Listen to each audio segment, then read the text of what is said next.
राधा स्वामी जी। बाणी बाणी राधा स्वामी दयाल सतनाम सतपुरुष की। आज की सत्संग वीडियो का विषय है, ऐसा क्यों कहा जाता है कि दसम द्वार लांघो और आगे सतगुरु खड़ा है। पंजाबी में दशम द्वार लंघो ते अगे सतगुरु खड़ोता है। क्यों कहा जाता है? क्यों कहा बाबा सावन सिंह जी महाराज जी ने ऐसा? मुझे भी अक्सर आप लोगों ने ये बोलते हुए सुना होगा कि मन के पार चले जाओ। मन के पार चले जाने का मतलब क्या मकसद है, क्या है? इन सब बातों के बारे में हम आज की सत्संग वीडियो में चर्चा करेंगे। तो चलिए इसी विषय के संदर्भ में आज की सत्संग वीडियो आरंभ करते हैं। गुरु प्यारी सत्कार योग सत्संगत जी, आप सभी के भीतर बैठे परमात्मा को मेरा प्रणाम। आप सभी के पावन चरणों में मेरा प्रणाम स्वीकार करें। प्यारी साथ संगत जी, अगर आप लोग चाहते हो कि हाँ, हमारा मन ठहरे, हमारे मन के प्रश्नों के जवाब मिले, हमारी भजन सिमरन में या ध्यान में तरक्की हो, तब तो आप जी इस पूरी वीडियो को सुनना। अगर ये सब नहीं चाहते तो कभी भी बीच में आप जी छोड़ सकते हो सुनना, वो आपकी मौज है। और एक बात और भी कह देना चाहूँगा, मेरी बातों को ऐसे ही कोई इंस्पिरेशन या मोटिवेशन स्पीच की तरह मत लेना, क्योंकि अगर आप ऐसे लोगे कि हाँ, सुनने के लिए ही चलो ठीक है, मोटिवेशन मिल जाएगी, इंस्पिरेशन मिल जाएगी, तो बेशक मत सुनना। अगर अमल करोगे जो मैं कहूँगा, मेरी बातों को अमल करने के ऊपर जोर दोगे, फिर तो मुझे ज़रूर सुनना। नहीं तो आप लोगों को मेरी इस वीडियो का क्या बेनिफिट है, क्या कोई फ़ायदा होगा अगर आप लोग मेरी बात सुनकर अमल में ना लाओगे, अपनी ज़िंदगियों को तब्दील ना करोगे, मेरी बताई गई बातों को लागू नहीं करोगे अपनी ज़िंदगियों में, तो मेरे बकवक करने का भी क्या फ़ायदा है। तो विनती है कि अमल में ज़रूर लाना मेरी बातों को। संत दरिया जी की वाणी मुझे याद आती है, मन बुद्धि तह पहुँचे नहीं, कौन कहे सैलान। संत दरिया जी की जो वाणी है, हमने 2-3 दिन पहले जो नया सत्संग किया था, सचखंड के बारे में व्याख्यान करने की मैंने चेष्टा की थी। तो उस वीडियो में वे फरमा रहे थे कि मन के पार, मन बुद्धि वहाँ पहुँचते नहीं। उदाहरण देता हूँ। उदाहरण से पहले ये थोड़ी सी बात समझ लो, ये जो हमारा मन है, यह जो हमारी बुद्धि है, ये बनाया किसने है? मन, बुद्धि, शरीर, ये सब उस परम तत्व द्वारा बनाया गया है। आपको समझ में आ रहा होगा कि अगर मन, बुद्धि, शरीर परमात्मा ने बनाया है, तो मन, बुद्धि, शरीर परमात्मा को कैसे व्याख्यान कर सकती है, कैसे उसको जान सकती है? ठीक, अब उदाहरण देता हूँ। उदाहरण है एक कंप्यूटर, एक मोबाइल। अब मोबाइल को, कंप्यूटर को किसने बनाया? इंसान ने बनाया। उदाहरण है, ध्यान से सुनना। कंप्यूटर है, उसको बनाया है इंसान ने।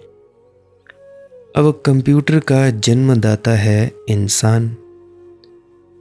तो क्या कंप्यूटर ये जान सकता है कि इंसान कैसा होता है? नहीं जान सकता।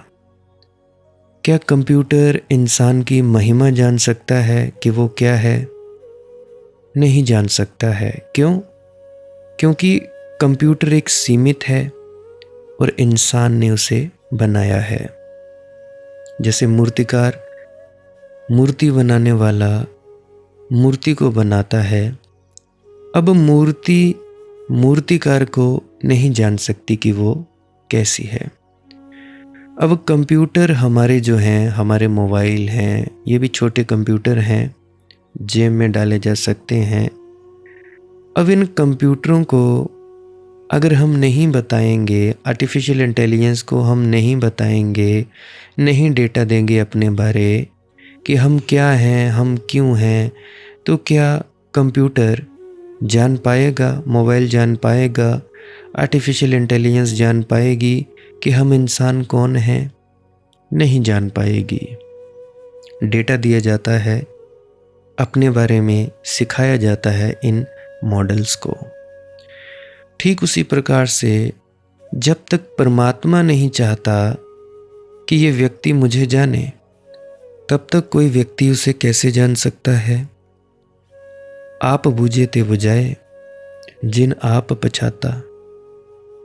कि अगर परमात्मा ही नहीं चाहता कि आप उसको जाने, तो आप उसको कैसे जान सकते हो?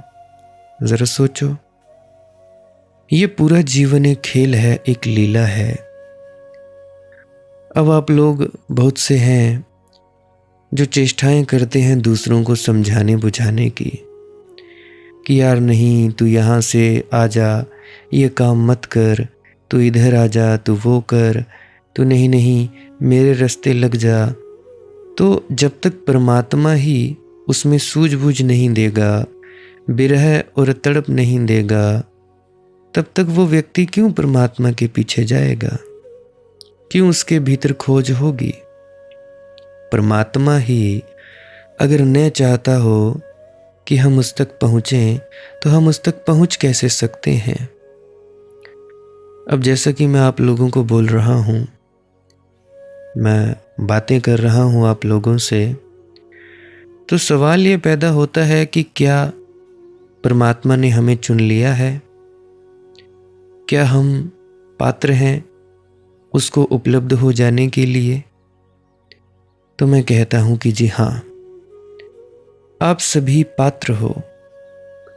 क्योंकि अगर परमात्मा ने चाहता कि आप लोग उसकी खोज में उसकी तरफ बढ़ते, तो वो परमात्मा मेरे इस मनदीप के शरीर रूपी यंत्र का प्रयोग क्यों करता?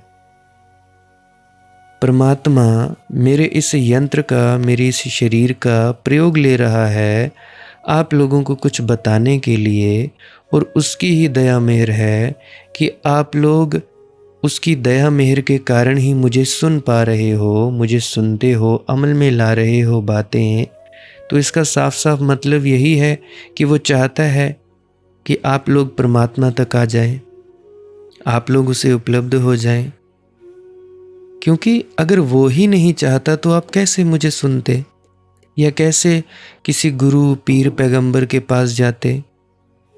अभी बहुत से ऐसे देवियां हैं, देव हैं, भगवान हैं, प्रभु हैं, बुजुर्ग देवता हैं, जो मुझे ये कहते हैं कि बेटा आज 35 साल हो गए, 30 साल हो गए, हम खाली थे, हमने कुछ जिंदगी में खास किया नहीं। फिर उसके बाद कहते हैं कि हमें कुछ पता नहीं कि हम कहाँ हैं, क्या हैं। आगे वे मुझसे कोई प्रश्न पूछते हैं, प्रश्न के अनुसार उनका जो भी समस्या है हल दे देता हूँ। अब प्रश्न का हल देने वाला कौन है? वो परम मनदीप नहीं, वह मनदीप की होती है। प्रश्न का हल देता है वो परमात्मा। मेरा आपकी कृपा से सब काम हो रहा है, करते हो तुम कन्हैया, मेरा नाम हो रहा है ना भजन? मेरा आपकी कृपा से सब काम हो रहा है, मेरा आपकी कृपा से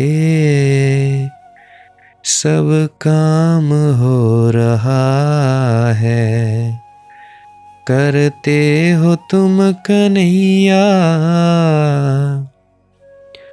करते हो तुम कन्हैया, मेरा नाम हो रहा है, मेरा आपकी कृपा से सब काम हो रहा है। तो जो वो बुज़ुर्ग हैं, माताएं हैं, बहनें हैं, छोटी बहनें, बड़ी बहनें, देवियां हैं, तो ये सोचते हैं कि समाधान करने वाला मनदीप है। नहीं, मेरे अंदर में जो बैठकर बोलता है वो समाधान करने वाला है। आप लोगों को तो मैं दिखाई देता हूँ। तो उन लोगों की तरक्कियाँ चालू हुई। बहुत सी दादियाँ हैं जिनको भ्रम था कि नहीं, हमारा कुछ नहीं हुआ, हमने ऐसे ही सारी ज़िंदगी गला दी। तो उनको अब जाके पता लगा कि हाँ, हम बिल्कुल सही थे। अब यहाँ से ही 3 किलोमीटर दूर बसाला में मेरे मित्र हैं। मित्र क्या, भाई हैं, बड़े भाई हैं, उम्र में बहुत ही ज़्यादा बड़े हैं मेरे से, तो भाई हैं। तो वे अक्सर मुझसे कहा करते हैं कि मनदीप भाई, मुझे जो आज से कुछ सालों पहले हुआ करता था, मैं सोचता था मैं किससे पूछूं। मेरे साथ ये घटनाएं हुई, मैं अगर किसी को बताऊं तो लोग मुझे पागल समझें। तो मुझे समझ में नहीं आता था कि मैं किस राह पे हूँ। तो ये तो अब तुम बता रहे हो कि हाँ, तुम्हारे साथ ये जो हुआ ये बिल्कुल ठीक था। तो अब उनको कोई बताने वाला नहीं, कोई समझाने वाला नहीं। हम सत्संग सेंटरों में किसी बुज़ुर्ग से पूछते हैं, वो कहते हैं हमें पता नहीं। तो मुझे ये समझ नहीं आता कि आप लोग कर क्या रहे हो। इतने सालों से आप लोग अपने गुरु महाराज की कौन सी बात मान रहे हो?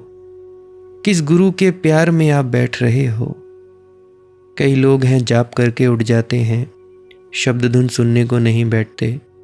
बहुत से ऐसे महानुभाव हैं जो कहते हैं कि बेटा, तुम्हारे सत्संग सुनने के बाद ही हमने जाप बंद करके धुन सुनना शुरू किया, कि जैसा कि तुम कहते हो कि थोड़ी देर जाप करो, एकाग्र हो जाओ, तो जाप बंद करके कुछ नहीं करना है। कुछ महानुभाव ऐसे हैं। एक जगह मैं गया करतारपुर, तो करतारपुर में गया तो वहाँ पे एक दादी जी थे, दादी जी के घर वाले थे दादाजी कहते कि मुझे 40 साल ये जाप करते ही हुए, मुझे तो धुन का पता ही नहीं कि कैसे है। मैंने बोला भाई, बताया गया था। तो बहुतों की तरक्की हो रही है और होती ही जा रही है। तो जितने भी बुजुर्ग हैं, मायूस हैं, वो चिंता बिल्कुल भी मत लें। आपकी तरक्की हो रही है, आप सीधी राह पे जा रहे हो। अब कई भोले भाले जो हैं वो मेरे पास आ जाते हैं कि बेटा, मेरे साथ ये होता है, क्या मैं सही तो जा रहा हूँ? क्या मैं सही तो जा रही हूँ? कईयों को कोई तकलीफ़, कईयों को कोई तकलीफ़। फिर मैं पूछता हूँ, क्या आनंद और शांति बढ़ रही है? कहते हैं कि हाँ बेटा, हाँ भैया, शांति तो आनंद बढ़ रहा है। मैंने कहा फिर और क्या चाहिए? तुम सीधी दिशा में जा रहे हो। अगर तो ठहराव आ रहा है, शांति, आनंद बढ़ता चला जा रहा है, फिर तो बढ़िया, बहुत ही शुभ बात है। अगर शांति और आनंद नहीं, जिस व्यक्ति में शांति और आनंद नहीं, उस व्यक्ति में ठहराव भी नहीं होता है। वो एक जगह टिक के भी नहीं बैठ सकता है। अगर आप लोग एक जगह टिक के बैठ पा रहे हो, बड़ा मज़ा आ रहा है, बड़ा आनंद आ रहा है, मस्ती आ रही है, खुमारी आ रही है। एक जगह आप अगर बिना मोबाइल के भी बैठ जाओ तो आधा पौना घंटा 2-3 घंटे ऐसे ही बैठ सकते हो, बिना किसी से बात किए, बिना हिले डुले। चलो हिलना डुलना तो हो ही जाता है, चाहे लेटे हो चाहे बैठे हो। अगर 1-1.5-2 घंटे ऐसे बैठ पा रहे हो, चाहे 2 मिनट ही बैठ पा रहे हो, तो शुभ है, बहुत ही बढ़िया है। आप लोगों की तरक्की हो रही है। तो तरक्की का केवल एक ही कसौटी ले लो कि आप लोग शांत हो रहे हो, मौन हो रहे हो, आप में खुमारी आ रही है, बड़ा ही आनंद आ रहा है, एक जगह टिक के बैठने लगे हो। दुनियादारी की बातें तुम्हें पसंद नहीं आती, कोई निंदा चुगली करे तुम्हें पसंद नहीं कि कोई निंदा चुगली करे, कोई इधर उधर की बात करे गुरु की बात के अलावा तो तुम्हें पसंद नहीं आ रही है, तो मतलब कि तुम सही दिशा में जा रहे हो। परंतु एक बात और है, 24 साल के बाद अगर किसी ने शादी करवा ली है, तो जो बच्चे पाल रहे हैं या बच्चा देख रहे हैं या कुछ भी कर रहे हैं, उनसे मेरी यही गुजारिश है कि चलो ठीक है, शांति बढ़ रही है, आनंद बढ़ रहा है, तो पारिवारिक जिम्मेदारियों को भी संभालना है, क्योंकि ये भी एक सेवा है। अगर तुम लोग ये सेवा नहीं करोगे तो भी सीधी बात नहीं हो सकती है, क्योंकि पहले अपनी सेवा खुद की, पहले अपना शरीर स्वस्थ रखो, खुद का शरीर स्वस्थ हुआ फिर अपने घर परिवार का देखो, पत्नी देखो, बच्चे देखो, जब वो ठीक है फिर उसके बाद बाहरी सेवा। परंतु हम उलट ही करते हैं। अब उदाहरण के लिए देखो, मेरा शरीर 1-1.5-2 महीने से ठीक काम नहीं कर रहा था। खैर वो तो पुरानी वीडियोस पड़ी थी, जो कईयों ने सुनी थी, कईयों ने नहीं सुनी थी, वो मैं अपलोड करता जा रहा था। तो जब मेरा खुद का ही शरीर सही नहीं था तो मैं किससे बात करता। हालांकि किसी से हो जाती बात, किसी से नहीं होती, सो बात अलग है। तो पहले मेरा खुद का शरीर तो ठीक होना चाहिए, तभी तो मैं दूसरे की सेवा कर पाऊंगा। अगर मेरे शरीर में बीमारी है, ये शरीर है, ये रुग्ण है, तो आप मेरे से बात करके क्या ले जाओगे मेरे से? बीमारी। तो मैं तो नहीं चाहता कि आप लोग बीमारी ले लो, आप लोग मेरे कर्म ले लो, क्योंकि जो मेरे पास होगा वही तो लोगे। मेरे को आप लोग कॉल करते हो, कहते हो जी बड़ा मज़ा आता है बेटा तुमसे बात करने में, बड़ा आनंद आता है। तो अगर आनंद आता है तो इसीलिए आता है ना कि अगर मुझ में है, अगर मुझ में आनंद ना हो तो तुम लोगों को कहाँ से आएगा आनंद? तभी आता है। तो जब मेरे अंदर बीमारी थी, मेरे शरीर के अंदर, तो तब मैं आपसे बात नहीं करता था, क्योंकि क्यों आपको लोगों को बीमारी देनी है? तो ये आदान प्रदान चलता ही रहता है। तो अगर आप लोगों की तरक्की हो रही है, आप लोग शांति को उपलब्ध हो पा रहे हैं, आप लोगों को मज़ा आ रहा है, तो समझ लो सीधी राह पे हो। तो आप लोगों को परमात्मा ने चुन ही लिया है। अगर आप लोग मेरी वीडियो को सुन रहे हो तो समझ जाओ कि हाँ, आप लोगों को परमात्मा ने चुन लिया है कि आप लोग अब सीधी राह पे चल पड़ो। तो मैं क्यों कहता हूँ, यह संत महात्मा क्यों कहते हैं कि 10ਮ द्वार लंघो ते अगे सतगुरु खड़ोता है। देखो भाई, 10म द्वार तक तो मन का ही खेल है। अब मन का क्या अर्थ है? मनन की प्रक्रिया, सोच विचार। मैं कई दफ़ा मन के बारे में बता चुका हूँ। जो नए हैं, जो पुराने हैं, उनके लिए रिपीट हो जाएगा, जो नए हैं उनके लिए नई बात हो जाएगी। ऐसा समझो कि एक खाली कमरा है, खाली कमरा, उस कमरे का नाम हमने दे दिया जी मन। अब उस खाली कमरे के अंदर डाल दो तुम्हारी सोच विचार, तुम्हारी यादें, तुम्हारी तस्वीरें, तुम्हारे कर्म, पिछले जन्मों के, इस जन्म के, तुम्हारे संस्कार, तुम्हारी भावनाएं, तुम्हारी वासनाएं, तुम्हारे विकार, विषय, ये सब डाल दीजिए उस कमरे में। अब वो जो खाली कमरा था वो इन सब चीज़ों से भर गया। अब वो जो खाली कमरा इन सब चीज़ों से भरा तो उसको हमने नाम दे दिया मन। अब आप लोगों के आंखों के सामने विचार चलते हैं, यानी मनन की प्रक्रिया, सोच विचार। अब बुद्धि क्या है? बुद्धि निर्णय करती है। कई दफ़ा मैं उदाहरण दे चुका हूँ। उदाहरण के लिए आप बैठे हो चुपचाप, टीवी देख रहे हो या मोबाइल चला रहे हो, मन में विचार आया जी चलो कुछ मंगवा लेते हैं डोमिनोज से, स्विगी से मंगवा लेते हैं, चलो ब्लिंकिट से कुछ मंगवा लेते हैं, लेज़ मंगवा लेते हैं, कुरकुरे मंगवा लेते हैं, या पिज़्ज़ा मंगवा लेते हैं, या फल सब्जियां वो मंगवा लेते हैं, ठीक। या आपके अंदर विचार आया चाय पी लेते हैं, कॉफ़ी पी लेते हैं। तरह तरह के विचार हैं। चलो मटर पनीर मंगवा लेते हैं, चावल मंगवा लेते हैं। अगर किसी को मुंह में पानी आ रहा तो भाई उसके लिए माफ़ी, उदाहरण दे रहा हूँ। तो ये सब चीज़ें मंगवा लेते हैं जी। तो मन ने इतने सारे विकल्प खड़े करके रख दिए, ये खा लो, ये खा लो, ये पी लो, ये ले लो, ये ले लो, है ना। अब उसके पीछे, मन के पीछे खड़ी है बुद्धि। बुद्धि क्या है? सोच विचार। बुद्धि भी सोच विचार है, परंतु बुद्धि करती है निर्णय। तुम्हारी जो सूझबूझ है वो निर्णय करती है, डिसीजन लेती है। अब चिप्स, कुरकुरे, पिज़्ज़ा, दाल मखनी या मटर पनीर या पालक पनीर या और भी तुम्हारी कोई फेवरेट सब्जी या चाय, कॉफ़ी, इन सब चीज़ों में से कोई एक चीज़ तुम चुनोगे। मान लो तुम लोगों ने चुन लिया कि चलो ठीक है, ब्लिंकिट से हम फल सब्जियां मंगवा लेते हैं या चिप्स मंगवा लेते हैं। चिप्स मंगवा लिए जी। अब चिप्स आ गए आपके घर में, ठीक है। अब चिप्स आ गए आपके घर में, अब आप उसको हाथों से खा रहे हो, ठीक। अब आप उसको हाथों से खा रहे हो तो ऐसे बनता है कर्म। ये है कर्म। कोई भी विचार आए तुम उनसे लड़ना मत। क्यों कहता हूं मन के पार चले जाओ? मन से लड़ोगे, मन से क्यों लड़ना है? काहे को लड़ना है? मन तुम्हारा साथी है भैया। मन से क्यों लड़ना है? मन को न काबू करो न रोको। अब उदाहरण के लिए चिप्स का विचार आया, ब्लिंकिट का विचार आया, जोमेटो, डोमिनोज, फलां ढिकां सब विचार आ गए। तुम देखते चले जाओ, प्रतिक्रिया मत दो।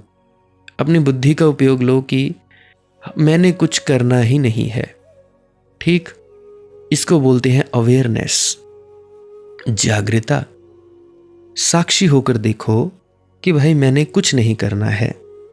मतलब मन में ये भी विचार मत बोलो कि मैंने कोई निर्णय नहीं लेना है। तो जब यही करते जाओगे धीरे धीरे धीरे धीरे धीरे, जैसे जैसे तुम अवेयरनेस में आते जाओगे, तुम साक्षी में आते जाओगे, अपने विटनेसिंग में आते जाओगे कि हम अपने मन में चल रहे विचारों के गवाह हैं, तो अपने आप ही मन से पार चले जाओगे। सोचो। अब देखो भाई, अवेयरनेस, विटनेसिंग, विटनेस मतलब यानी कि तुम खुद हो। उदाहरण एक और देता हूं। अब देखो, तुम लोग लेटते हो, जब छोटे बच्चे थे लेटते हो तो उसके बाद विचार आते हैं। विचारों का भी तुम लोगों को पता लगता है। लेटे तुम, इसका भी तुम लोगों को पता लगता है। नींद में चले गए, उसका भी तुम लोगों को पता चलता है। परंतु पता तो सुबह उठने के बाद ही चलता है कि हाँ, हम लोगों को गहरी नींद आई, कोई डरावना सपना आया, या हमें नींद अच्छी नहीं आई। तो ये किसको पता चलता है? ये उसी को पता चलता है जो तुम्हारे भीतर बैठा है, साक्षी, विटनेस, जो तुम्हारा अपना आपा है, तुम्हारा अपना मैं है, जो तुम खुद हो, जिसको तुम लोग आत्मा कह देते हो। कारण कह देता हूं मैं, आत्मा। तो संत दरिया क्या कहते हैं कि मन तो वहां चलता ही नहीं। ये बात सच है, मन तो जा नहीं सकता, सोच विचार का धुआं वहाँ रहेगा तो तुम देख ही ना पाओगे। बादल घिरे रहेंगे, जैसा कि तुम सब शिकायतें करते हो, जी ऐसा नहीं होता वैसा नहीं होता। अगर सोच विचार के बादल ही घिरे रहेंगे तो सूरज का दर्शन कैसे होगा? ये तो बात ठीक है। ये तो सभी ने कही है, लेकिन एक कदम और ऊपर उठाते हैं। वे कहते हैं संत दरिया कि वहां साक्षी भी नहीं जाता। साक्षी ही रह जाता है तो फिर साक्षी कैसे बनोगे? मात्र साक्षी यानी विटनेसिंग, जो तुम गवाह मात्र हो वही बचता है, तो किसके साक्षी? अब तो दो नहीं बचे। ज्ञाता और ज्ञेय का भेद नहीं रहा, दृष्टा और दृश्य का भेद नहीं रहा। अब तो एक ही बचा, तो किसके साक्षी? कौन साक्षी और किसका? तो साक्षी भी गया। एक और उदाहरण से इसे समझाता हूं। मान लो एक कमरा है, उसमें 10 लोग बैठे हैं। एक व्यक्ति का नाम है मनदीप। मनदीप बैठा है, वो गवाह है कि कमरे में उसके समेत 10 लोग बैठे हैं। 9 लोग कुर्सियों में उसके सामने बैठे हैं। अब मनदीप उसका गवाह है। अब एक एक करते वो व्यक्ति कमरे से बाहर निकलने लगे। एक गया, दूसरा, तीसरा, चौथा, पांचवा, छठा, ऐसे 9 के 9 चले गए। तो बचा कौन? मनदीप खुद। तो मनदीप अब क्या है? मनदीप था गवाह। अब मनदीप जो खुद है, अब उसको खुद पता ही है कि वो गवाह है, तो उसको गवाह होने की भी, गवाह होकर याद रखने की भी क्या जरूरत है कि मैं गवाह हूं। पहले तो 9 लोग थे, तो मनदीप उनका गवाह था। अब जब वहां पे कोई और है ही नहीं मनदीप के सिवाय, तो वो भी गया। इसी तरह से आखिर में तुम्हारा अपना होना ही मिट जाता है। जोत में जोत मिली, मन मान गया। मन बुद्धि तह पहुंचे नहीं, कौन कहे सैलान। कहते हैं संत दरिया कि खबर कैसे ले उसकी, उसका रूप क्या, उसका रंग क्या, उसका स्वाद क्या, उसका लक्षण कैसे बताएं। अखी वाजों वेखना बिन कन्ना सुनना, पैरां वाजों चलना बिन हथी करना, जीबे वाजों बोलना इंज जीवत मरना, नानक हुक्म पछाण के इंज खसमै जा मिलना। गुरु नानक देव जी की वाणी श्री गुरु ग्रंथ साहिब जी में। तो भाई उसका रूप क्या, कौन खबर ले? बहुत से लोग पूछते हैं कि जी बताओ कैसा लगता है। क्या बताऊं भाई? नहीं बता सकता, बताया ही नहीं जा सकता, कोई भी नहीं बता सकता। अगर कोई व्यक्ति कहता है कि मैं जानता हूं, मैं बता सकता हूं, तो वो महामूर्ख है, मूढ़ और अज्ञानी। वेद शास्त्र भी नेति नेति करके थक जाते हैं कि न इति न इति, इतना भी नहीं है जितना हमने कहा। मैं चाहे लाख बक बक करता रहूं। वो है ना एक कि पहाड़ों को, सभी वृक्षों को काट दो तो उसकी कलम बना लो, और समुद्रों को, सारी दुनिया के स्याही बना लो, लिखते चले जाओ लिखते चले जाओ, तो भी उसकी व्याख्या नहीं हो सकती। मुझ जैसा मूढ़ होगा नहीं, फिर भी इशारे कर देता हूँ। इशारे समझ जाओ तो ठीक, नहीं समझो तो इसमें भाई मुझे माफ़ करना, मुझे ज्ञानी को माफ़ करना। तो मन बुद्धि तह पहुँचे नहीं, कौन कहे सैलान। कि भैया उसका रूप क्या है, रंग क्या है, स्वाद क्या है, लक्षण बताएं तो बताएं कैसे, खबर लाएं तो लाएं कैसे। इसीलिए तो आदमी गूंगा हो जाता है, गूंगे का गुड़ हो जाता है, चुप हो जाता है, जान लेता है, पहचान लेता है, अनुभव कर लेता है, और एकदम गूंगा हो जाता है। और तुम उससे पूछो तो एकदम गुमसुम बैठ जाता है, बोलता ही नहीं। और अगर बोलता है तो बोलता है केवल विधि के संबंध में, परमात्मा के लक्षण के संबंध में नहीं। कैसे पहुंचा ये बता देता है, किस किस मील के पत्थर को राह पर मिलना हुआ था ये बता देता है, कैसा कैसा मार्ग बीता ये बता देता है। कहाँ से गुजरना पड़ा ये बता देता है, कैसा कैसा मार्ग बीता, लेकिन लक्ष्य की बात छूट जाती है, नहीं कही जा सकती। कौन कहे सैलान, उसकी लक्षणा कौन करे, उसका निशान और रूप कौन बताए। माया तहाँ न संचरे जहां ब्रें का खेल। ये सब तो माया का ही हिस्सा है। इंद्रियां, आंखें, कान, मन, बुद्धि, ये सब माया का ही तो खेल है। माया तहाँ न संचरे जहां ब्रह्म का खेल। ये सब तो माया का ही हिस्सा है। इंद्रियां, आंखें, मन, कान, बुद्धि, ये सब माया का ही खेल है। अब जैसे कि मैंने बताया, कंप्यूटर अगर इंसान ने बनाया तो खेल किसका? इंसान का खेल है। तो माया तहाँ न संचरे जहां ब्रह्म का खेल। और जहां ब्रह्म का खेल शुरू हुआ वहां माया नहीं प्रवेश कर पाती। जन दरिया कैसे बने रवि रजनी का मेल। बड़ी प्यारी बात है। जन दरिया कैसे बने रवि रजनी का मेल। सूरज निकले और रात से मेल कैसे बने। कैसे बने मेल भाई? मैंने सुना है एक बार अंधेरे में जाकर परमात्मा को कहा कि तुम अपने सूरज को कहो मेरे पीछे क्यों पड़ता है, मुझे क्यों परेशान करता है। मैंने इसका कुछ कभी बिगाड़ा नहीं। जहाँ तक मुझे याद पड़ता है मैंने कभी इसका कोई नुकसान नहीं किया और मेरे पीछे हाथ धोकर पड़ा है। दिन भर मुझे भगाता है, रात में किसी तरह लेट भी नहीं पाता कि फिर सुबह हाजिर हो जाता है, फिर भगाता है। ये मामला क्या है? ये अन्याय हो रहा है जी। और मैंने बहुत प्रतीक्षा कर ली। और मैंने सुनी थी कहावत कि चाहे देर हो वहां अंधेर नहीं।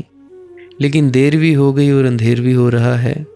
कितनी सदियां बीत गई और ये सूरज मेरे पीछे पड़ा ही है, हाथ धोकर पड़ा है। आप इसे रोको तो। बात तो परमात्मा को भी जंची कि इस बेचारे अंधेरे से सूरज का बिगाड़ा क्या है। ये अन्याय हो रहा है। सूरज को बुलाया गया, हाजिर हो। सूरज से पूछा कि तू अंधेरे के पीछे क्यों पड़ा है। उसने कहा, अंधेरा? कैसा अंधेरा? मेरी कोई पहचान ही नहीं, पीछे कैसे पड़ूंगा? दोस्ती ही नहीं तो दुश्मनी कैसे बनेगी? अभी तक मेरी मुलाकात भी नहीं हुई तो नाराजगी कैसे? आप एक कृपा करें, अंधेरे को मेरे सामने बुला लें तो मैं देख तो लूं कि कौन अंधेरा है, पहचान तो लूं कि कौन अंधेरा है। किसका मैं पीछा कर रहा हूं ये तो मैं पहचान लूं। अभी तो पीछा कैसे करूंगा? मेरी मुलाकात ही नहीं हुई। और कहते हैं कि तब से ईश्वर भी परेशान है। फाइल वहीं की वहीं लटकी पड़ी है, जैसे हिंदुस्तान में फाइलें ऐसे ही लटकी पड़ी होती हैं। मैं अंधेरे को ला नहीं सकता सामने, और जब तक अंधेरे को सामने नहीं लाए तब तक दोनों वादी प्रतिवादी अदालत में खड़े ना हो, तब तक निर्णय कैसे भी हो। कहते हैं ईश्वर परम शक्तिवान है, सर्वशक्तिवान है, लेकिन वह भी ये तय नहीं कर पा रहा कि अंधेरे को सूरज के सामने लाया तो लाया कैसे जाए। जन दरिया कैसे बने रवि रजनी का मेल। तो कैसे हो मुलाकात? ये नहीं होने वाली। तो जब तुम्हारे भीतर का सूरज प्रकट होगा तब तुम्हारे बाहर जिसको तुमने अब तक जीवन जाना था वह मात्र अंधेरा था। वह उसके सामने टिकेगा नहीं। तुम्हारी सब धारणाएं पिघल कर बह जाएंगी, तुम्हारे सारे विचार बह जाएंगे, तुम बह जाओगे। तुमने जो कल तक जाना था वह कोई भी काम ना आएगा। अमूल चूल तुम बह जाओगे और जो शेष रह जाता है वह अवाक कर देता है। रतन अमोलक परख कर रहा जोहरी थाक। दरिया तह कीमत नहीं उन्मन भया अवाक। जात हमारी ब्रह्म है, मात पिता है राम। गिरह हमारा शून्य में, अनहद में विश्राम। अब मेरी बात गांठ खोलकर बांध लेना, इससे बहुमूल्य हीरा ना पाओगे। जात हमारी ब्रह्म है, मात पिता है राम। देखो, हमारा होना ब्रह्म से आया, हम उससे उपजे हैं, इसलिए वही हमारी जात है।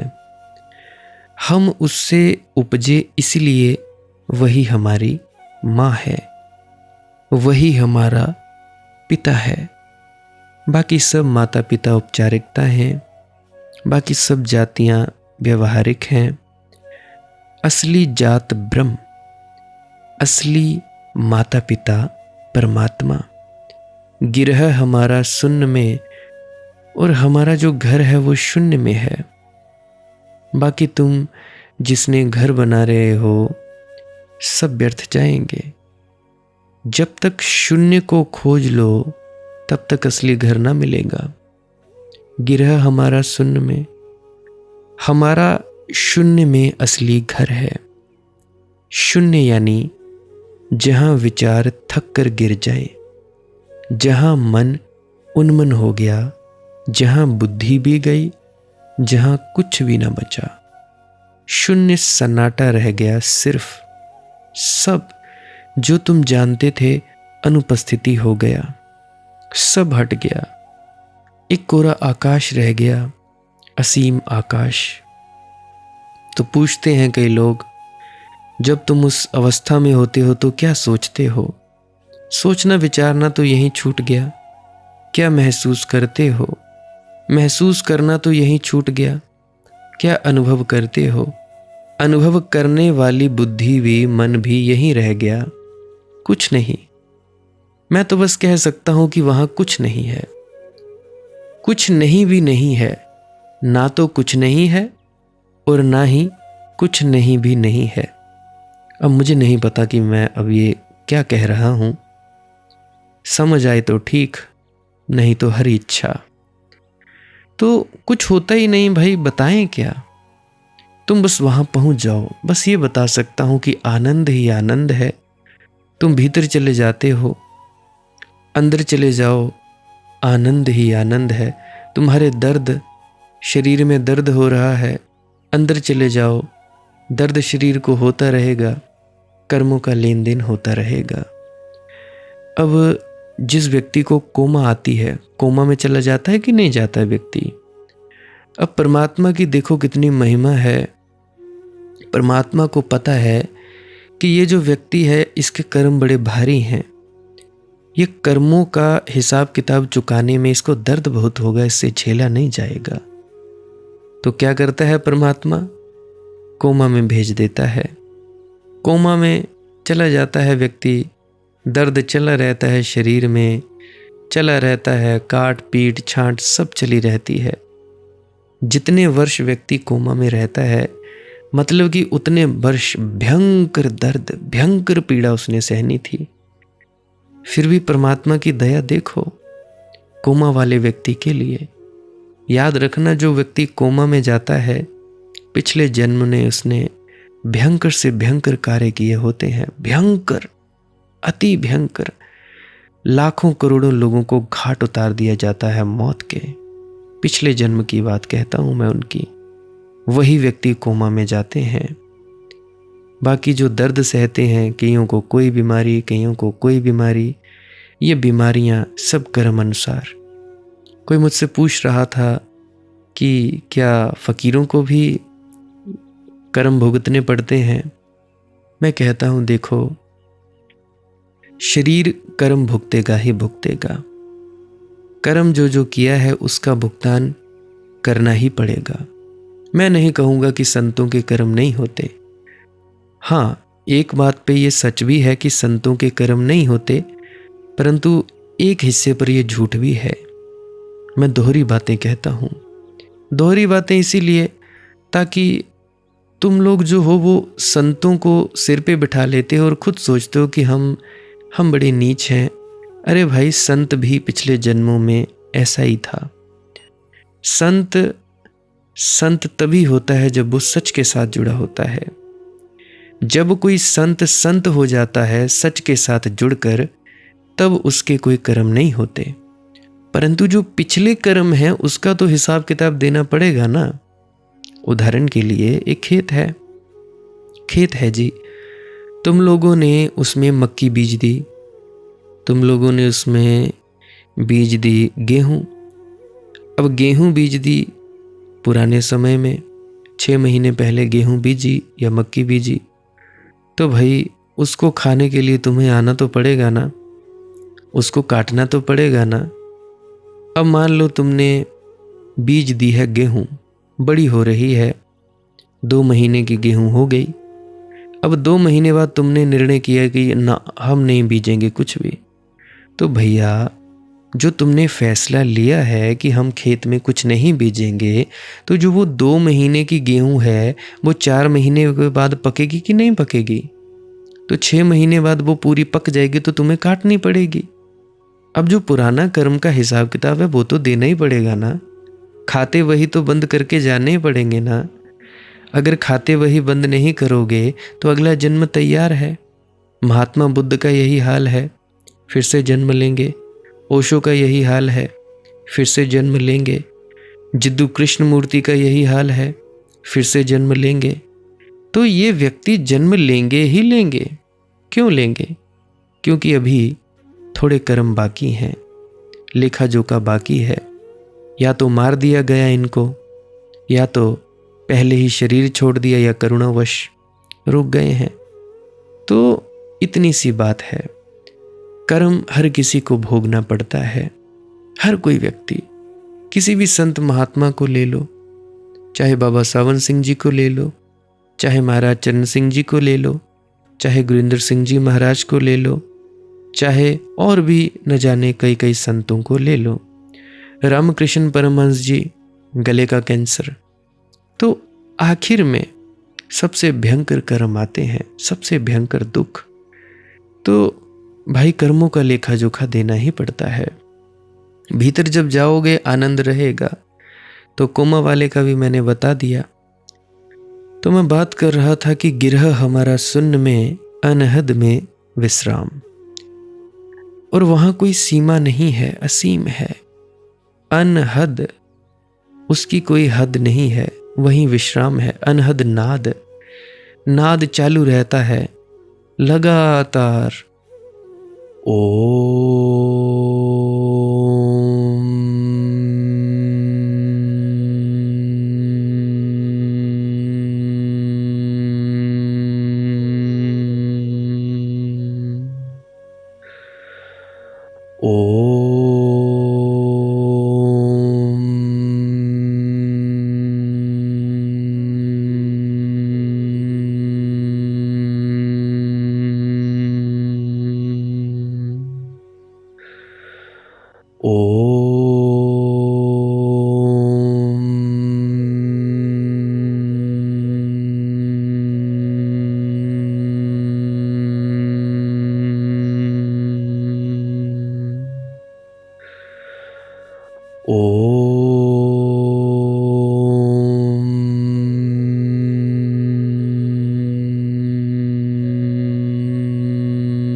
अनहद नाद चलता ही रहता है। इसे मिलता जुलता, ये तो बड़ी एक सस्ती कॉपी थी। कोशिश की परंतु बड़ी ही सस्ती कॉपी अनहद नाद की। इस तरह से मिलता जुलता नाद सुनाई देता है। एग्जैक्ट नहीं मैं बता रहा हूँ, परंतु वो बड़ा ही मीठा है। मेरा तो बड़ा ही ऐसे ही है बकवास सा, क्योंकि शब्द में, उच्चारण में वो चीज़ आती नहीं है। करें तो करें क्या। शून्य में पहुंचकर ही परम विश्राम उपलब्ध होता है। उसके पहले तुम लाख उपाय करो, धन कमाओ, पद प्रतिष्ठा, लाख संबंध बनाओ, प्रेमी प्रियजन परिवार वसाओ, सब उजड़ जाएगा। आज बनाओगे कल मिट जाएगा। बनाने में तकलीफ झेलोगे और बन भी ना पाएगा। फिर मिटने की तकलीफ झेलनी पड़ेगी। दोहरी तरह की तकलीफ है भैया। पहले बनाने का कष्ट, बनाने की झंझटें, और फिर जब उखड़ने लगती हैं, सब चीज़ें बिखरने लगती हैं, फिर उसका कष्ट। ऐसे तुम रोते ही रोते गुजारते हो, एक रोने से दूसरे रोने में चले जाते हो बस, और कुछ फर्क नहीं पड़ता। थोड़ी देर राहत मिलती है, ज़रूर मिलती है। एक रोने से तुम दूसरे रोने में जाते हो, थोड़ी देर के लिए आंसू थम जाते हैं, बीच में राहत मिलती है। कहते हैं कि जब लोग आदमी को शमशान घाट ले जाते हैं, अर्थी उठाते हैं तो रास्ते में कंधा बदल लेते हैं। कहते क्या है, मैंने खुद उठाई हैं अर्थियाँ, अपनी दादी की, अपनी बड़ी बुआ जी की, और भी कई बुज़ुर्गों की मैंने अर्थियाँ उठाई हैं। तो इस कंधे पर रखे थे, इस कंधे पर अभी थकान नहीं, मगर थोड़ी देर में दूसरा कंधा थक जाता है, फिर इस कंधे पर रख लिया। ऐसी ही जिंदगी है तुम्हारी, जैसे शमशान घाट ले जाते वक्त अर्थी को कंधा बदलते हैं। बस तुम कंधा बदल रहे हो, एक दुख से घबरा गए, दूसरा दुख मोल ले लिया। जब मोल लेते हो तब वह सुख का आश्वासन देता है, थोड़ी देर में ही पहचान होती है, फिर दुख प्रकट हो जाता है। कितने जन्मों से ऐसे दुख तुम बदलते रहे। कब तुम जागोगे? कब तुम शून्य के घर को खोजोगे? खोजोगे भी या सारी उम्र जाप भी करते रहोगे, 5 नाम का या 10 नाम का? अरे भैया आगे भी बढ़ो। 40 साल हो गए, 5 नाम का जाप ही कर रहे हो। अनहद नाद को सुनना है कि नहीं सुनना है? लिखो अपने गुरु को चिट्ठी कि गुरु महाराज, ये छोकरा कहता है कि जी जैसे जैसे नाद, अनहद नाद या शब्द धुन की आवाज़ बढ़ती चली जाएगी, जाप छोड़ देना है। क्या ये ठीक कहता है? बता देंगे तुम्हें। या ऐसे ही तुम लोग फालतू में ही मगजमारी कर रहे हो? अरे भैया धुन सुनकर मन समझाई। शून्य के घर को खोजोगे कब? शून्य के घर को खोजना ही ध्यान है, समाधि है। कब तुम अनहद में विश्राम करोगे? या कि तुम्हें श्रम ही करते रहना है सारी उम्र? या कि तुम्हें घर बनाने और मिटाने हैं? या कि तुम्हें रेत के घर ही बनाने में रस है? या कि तुम्हें ताश के घर बनाने में रस है? तुम कब तक ये कागज की नावें तैराते रहोगे और डूबते रहोगे? जागो, जागो मोहन प्यारे। शून्य में ही पहुंचकर आदमी अपने घर पहुंच जाता है, और उस घर को बनाने की जरूरत नहीं है, वह घर बना ही हुआ है। घर में घर दिखलाई के, आप में आप, वह तुम्हारे भीतर मौजूद है। एक क्षण को तुमने उसको खोया नहीं। जरा दृष्टि बदले तो तुम अपने शून्य घर को पालो, उस परम घर को पालो जिसका कोई निर्वाण कहता है, कोई मोक्ष कहता है, कोई ब्रह्म कहता है, कोई सचखंड कहता है। वह सब नाम के भेद हैं, मगर वह घर शून्य का है। समझ कर जाओगे तो अच्छा होगा। अभी हाल ही में कुछ दिन पहले एक व्यक्ति है जर्मनी से, व्यक्ति का 70 साल के बुजुर्ग हैं, तो उनका मुझे कॉल आया। बड़े डरे हुए थे, वहीं पे पैदा हुए, वैसे तो भारतीय हैं परंतु थोड़ी थोड़ी हिंदी जानते हैं, एक्सेंट उनका अंग्रेज़ी है, थोड़ा जर्मन भी है। तो बड़े डरे हुए, 70 साल की उम्र में अनायास उन्हें शून्य का अनुभव हो गया। अनायास तो कुछ होता नहीं, पिछले जन्मों की कमाई होगी, जन्मों जन्मों में इस शून्य को खोजा होगा। बात पूरी नहीं हो पाई होगी, अटकी रह गई होगी, बीज पड़ गया होगा, इस जीवन में फसल आई, तो इस जीवन में तो बिल्कुल अनायास हुई। 70 साल के व्यक्ति को घट जाए शून्य अचानक, तो घबराहट तो हो ही जाएगी। ना खोजते थे, ना आकांक्षा थी, अचानक घट गया तो इतना घबरा गया। उसकी बात करते हुए भी मतलब जुबान कांप रही थी। उसकी बात करते हुए भी वह कहता कि मेरा सिर घूमने लगा, मुझे होश जाने लगा।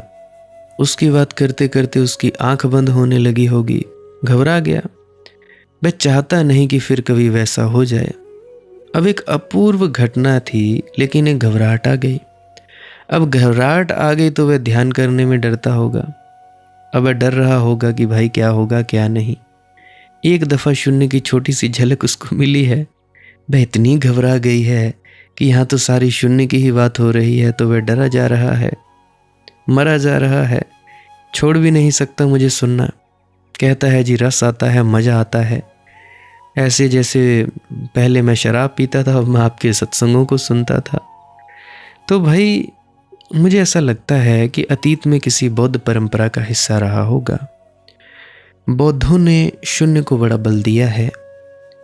अब व्याख्या की बात है। वेस्टर्न कंट्रीज़ में शून्य की कोई चर्चा नहीं होती। ईसाईयत शून्य से बहुत डरती है, इस्लाम डरता है।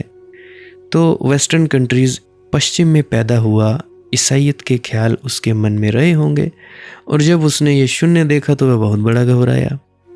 अगर यहाँ भारत में पैदा हुआ होता, अगर बुद्ध की हवा उसके आसपास रही होती, तो उसके पास दूसरी व्याख्या होती। शून्य देखता तो नाच उठता, मगर हो जाता। शून्य देखता तो कहता, रतन अमोलक पर कर रहा जोहरी थाक, दरिया तह कीमत नहीं उन्मन भया अवाक। फिर तो नाच बंद ही ना होता उसका। फिर तो जो गीत का झरना बहता बहता ही चला जाता। चूक गया, लेकिन व्याख्या ने अड़चन डाल दी, व्याख्या ने डरा दिया। तो पश्चिम में तो लोग समझते हैं शून्य होने वाला मन शैतान, खाली मन शैतान का घर। शून्य यानी पर्यायवाची शैतान का। शून्य का अर्थ ही नहीं समझे हैं। शून्य का अर्थ ही समझते हैं नकारात्मक, कुछ भी नहीं। शून्य है सब कुछ। शून्य है ब्रह्म भाव। तुम सुन भी कह सकते हो इसको। महाशून्य, महाशून्य के आगे सुन ना कुछ नहीं है। लेकिन मैं उस व्यक्ति का डर समझता हूँ। जब भी अब वो उसको मुझे सुन ही रहा होगा, जब भी दोबारा घटेगा तो भैया डरना नहीं। जात हमारी ब्रह्म है, मात पिता है राम, गिरह हमारा सुन्न में अनहद में विश्राम। और एक बार अनहद में विश्राम आ गया, फिर तुम कहीं भी रहो, हजार संसार तुम्हारे चारों तरफ शोरगुल मचाता रहे, तुम्हारे भीतर कोई तरंग नहीं पहुंचती। तुम निस्तरंग बने रहते हो। तुम अपने घर आ गए, तुमने शाश्वत से सगाई कर ली। तो इन बातों पर ध्यान करना। जो मैंने कहा, ये बातें सोचने विचारने के लिए नहीं है, या कोई मोटिवेशन या इंस्पिरेशन लेने के लिए है। ध्यान करने के लिए है, अमल करने के लिए है। एक एक शब्द पर ठहरना, एक एक शब्द का स्वाद लेना, आंख बंद करके बार बार सुनना और डुबकी लगाना, एक एक शब्द के साथ मग्न होना, एक एक शब्द के साथ थोड़ा थोड़ा मन छोड़ना, थोड़े थोड़े उन्मन होना, एक एक शब्द के साथ आश्चर्य की पुलक भरना, रोमांचित होना, एक एक शब्द के साथ ज्ञान छोड़ना, निर्दोष अज्ञान में उतरना, एक एक शब्द के साथ तादात्म्य में शरीर से, इंद्रियों से छोड़ना, ताकि धीरे धीरे तुम्हारे भीतर के ब्रह्म से पहचान फिर से बन जाए, पुनः पहचान हो जाए। पुनर्खोज है ब्रह्म, क्योंकि खोया तो कभी नहीं, मौजूद तो है ही, तुम्हारी प्रतीक्षा करता है। तुम जब चाहो घर लौट आओ। जरा आंख बंद की, जरा नजर झुका ली तो दीदारे हुस्न हो गए, दीदारे प्रेमी के हो गए। तुम उसे वहां घर में बैठा हुआ पाओगे। गिरह हमारा शून्य में अनहद में विश्राम, संत दरिया जी की वाणी है। तो अनहद में आराम मिलता है। तो जब जाप करके हटो, थोड़ी देर जाप किया करो, उसके बाद चुपचाप बैठा करो। चलने दो मन, जहाँ जो जाता है जाने दो, जो होता है होने दो, फिक्री मत करो। बस तुम मौन होकर ध्यान में डूबते रहो, डूबते रहो।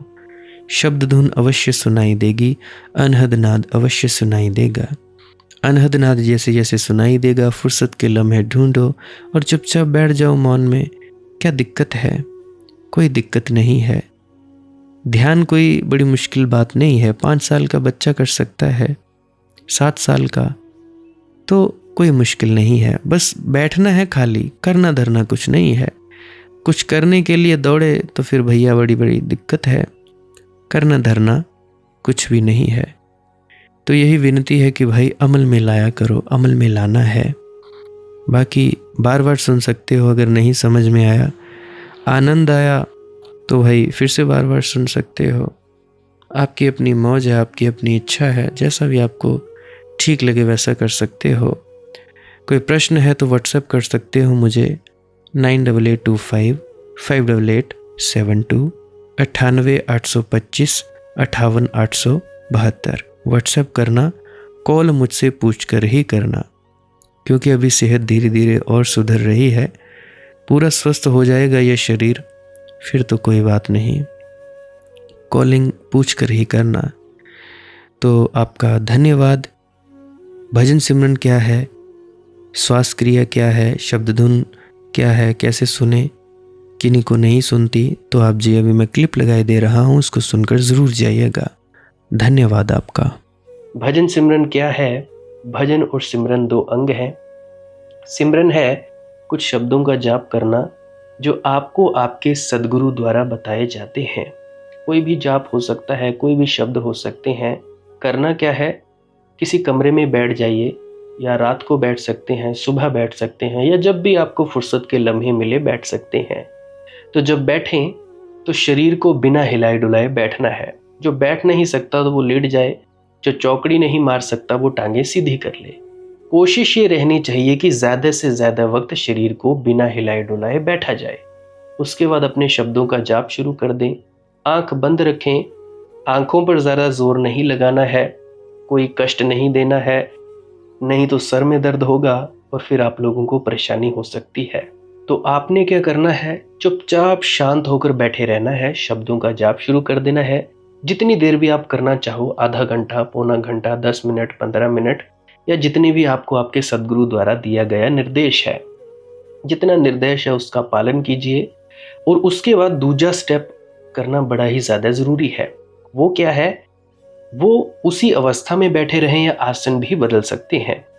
ये जो शब्दों का जाप होता है ये एकाग्रता के लिए होता है, ताकि मन की एकाग्रता आ जाए। और जब मन की एकाग्रता आ जाए फिर दूसरा कदम क्या है? धुन सुनने के लिए बैठना।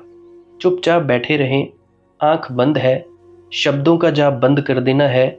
और अगर कोई भी आपके गुरु महाराज है, उनको आप स्मरण कर रहे थे, याद कर रहे थे, आंखों के सामने शक्ल ला रहे थे, तो उसको लाना बंद कर दीजिए।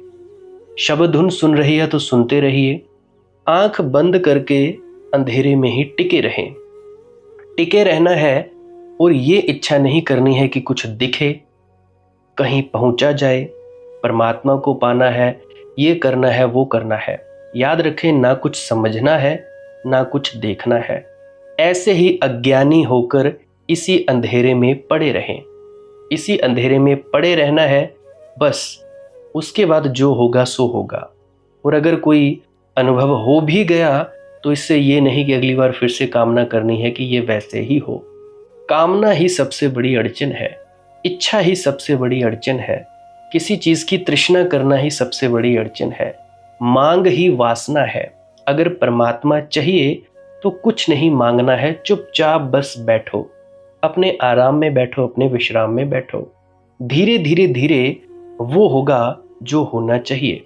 अगर मैं ज़्यादा बोलूँगा तो आप लोग फिर से उसकी कल्पना कर लोगे कि जी ऐसा होता है, खंड ब्रह्मांड ऐसे होते हैं, चांद तारे दिखेंगे, फलाना ढिकाना। तो मैं ऐसा नहीं कहूँगा। मैं बस इतना कहूँगा, जो कुछ दिखता है, कुछ भी दिख जाए, वो मन है, वो माया है। जो नहीं दिखता वही आत्मा है, वही आत्मा में होना है। अब जैसा कि तुम लोग इसी अंधेरे में टिके रहोगे, टिके रहोगे, टिके रहोगे, तो कुछ दिनों के बाद या महीनों के बाद एक प्रकाश आएगा। वो प्रकाश पूरे शरीर में फैलता जाएगा और धीरे धीरे तुम इस प्रकाश के सहारे अपने आप में स्थित होगे।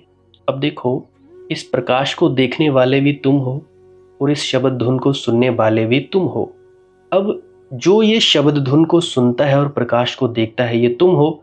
तो अपने आप में स्थित होना है। अपने आप को जानना ही सच्चा आत्मज्ञान है। खुद को जानना, खुद को जान लिया मालिक को फिर जान जाओगे। तो इतनी सी प्रक्रिया है।